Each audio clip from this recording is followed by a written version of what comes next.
কথায় আছে না, মায়ের চেয়ে মাসির দরদ বেশি। আর এই কথাটা প্রমাণ করার জন্য আমার মেয়ে আর তার মাসির কোলটা আর ছাড়ছেই না। আর মাসির কাছ থেকে 50 টাকা বাগিয়ে নিয়ে ও দেখার চেষ্টা করছে জিনিসটা আসলে কি। আর যাদের ঘরে আমার মতো একটা করে ছোট্ট পরি আছে, তাদের ঘরের অবস্থা ঠিক আমার মতনই হবে। তো পুরো ঘরটা ঝাড় দিয়ে মেঝেতে এরকম ফ্লোর ম্যাট আমি বিছিয়ে দিই, এটা ঠান্ডার জন্য। কেন কি আমার মেয়েটা সারাক্ষণ এই ঘর ওঘর দৌড়োদৌড়ি করে, তো ঠান্ডাও লাগে না, দেখতেও বেশ ভালো লাগে। বেশ কিছুদিন ধরে জামা কাপড়ের একটা স্তূপ ছিল, যেগুলো আমি সময়ই পাচ্ছিলাম না এইগুলো গুছানোর। তো আজকে একটু জামা কাপড়ের এই স্তূপটা আমি একটু গুছিয়ে নিলাম। আসলে বাড়িতে থাকলে কাজের কোনো শেষই হয় না, কাজ মানে একটা ছেড়ে একটা, কোনটা ছেড়ে কোনটা করব সেটাই ডিসাইড করে উঠতে পারি না। দিন হাতে পাওয়া মানে সেটা মানে রাজ্যের কাজ প্রায় হয়ে যাওয়ার মতো অবস্থা। গতকাল একটা দারুণ অভিজ্ঞতার সাক্ষী হলাম। শিয়ালদা স্টেশনে দাঁড়িয়েছিলাম বেশ কিছুক্ষণ, তো ট্রেন ছিল না বলে একটু ওয়েট করে যাচ্ছিলাম স্টেশনে। তো স্টেশন চত্বরে দেখবেন এরকম বহু বিকলাঙ্গ অসুস্থ মানুষ ঘোরাঘুরি করে, যাদের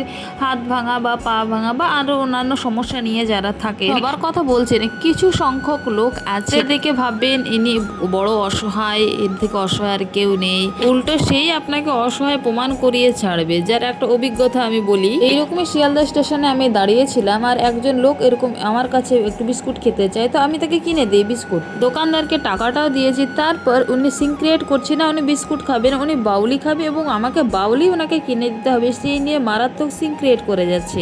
এবং আমার আশেপাশে কয়েকজন আবার জড়ো হয়েছে কি হচ্ছে এটা দেখার জন্য। মানুষকে দয়া দেখানোর আগে একটু ভাবুন মানুষটা আদেও দয়ার যোগ্য কিনা। তো একসাথে কাজ করতে গিয়ে দারুণ একটা ব্যাপার, যেখানে মায়ের বয়সীকেও আমরা দিদি বলে সম্বোধন করি। দিদিটা আমাকে খুবই স্নেহ করে, আমি ওর মেয়ের বয়সী। আর বন্ধুত্বের জন্য বয়স কোনো ব্যাপারই না, তো আমাদের বন্ডিংটা খুবই ভালো। তো গসিপ এরকম আমাদের চলতেই থাকবে, বয়সটা কোনো ব্যাপারই না যদি মেন্টালিটি ম্যাচ করে। তো আজকের মতো ভিডিওটা এই পর্যন্তই, দেখা হচ্ছে পরের ভিডিওতে।